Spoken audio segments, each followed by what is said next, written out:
श्रेष्ठ गजानन महाराजांची पालखी ही पंढरपूरवरून आता शेगावकडे प्रयाण करते. आपण इथे पाहू शकतो की ही पालखी आता खामगाववरून शेगावकडे निघालेली आहे. गेल्या 57 वर्षापासून ही पालखी पंढरपूरवरून मार्गक्रमण करून 750 किलोमीटरचं मार्ग करून खामगावकडे ही पालखी रवाना होते. आपण इथे पाहू शकतो की काल खामगावला मुक्काम होता आणि हजारो वारकरी हे या पालखी सोबत हे शेगावकडे मार्गक्रमण करत आहे. आपल्या सोबत कॅबिनेट मंत्री आकाश फुंडकर आहेत. भाऊ, आता ही पालखी खामगाव शेगावकडे जात आहे. आपण दरवर्षी इथे येत असता, काय सांगाल? नाही, हा सोहळा एक अद्वितीय सोहळा आता झालेला आहे.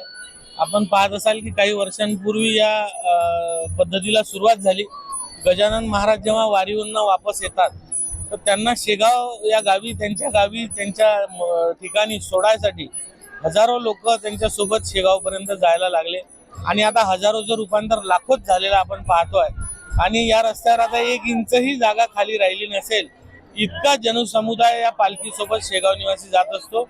आणि मी खरोखर असं म्हणेल की हे एक चमत्कारच आहे, ही दैवी शक्तीच आहे. कारण इथे कोणालाही काही म्हणावं लागत नाही. एवढे लाखो लोक शांततेत शिस्तीत शेगावपर्यंत पोहोचतात, दर्शन घेतात आणि वापस येतात. तुम्ही किती वर्षापासून येत आहे? मी ही पद्धत सुरू झाली मला आठवते तेव्हापासून या सोहळ्यासाठी येत असतो. पहिले आम्ही या पालखीसोबत खामगाव पासून शेगाव सुद्धा जायचो, पण आता एक लोकप्रतिनिधी म्हणून सगळ्या लोकांची व्यवस्था नीट झाली पाहिजे.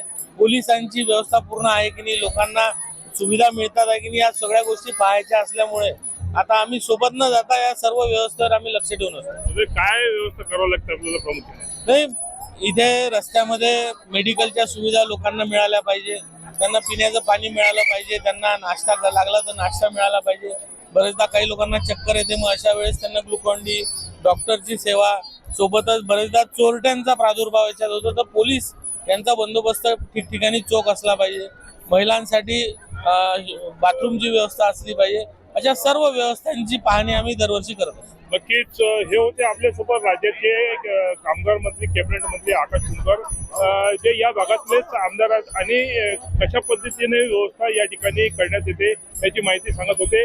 एकंदरीमध्ये आता ही जी पायी जी यात्रा आहे हे खामगाववरून शेगाव येथे आता पोहोचणार आहे आणि शेगाव येथे या पालखीचा हा शेवटचा मुक्काम असतो. लोकशाही मराठीसाठी संदीप शुक्ला, खामगाव, शेगाव, बुलढाणा. लोकशाही मराठी ऐका, पहा, जागरूक रहा.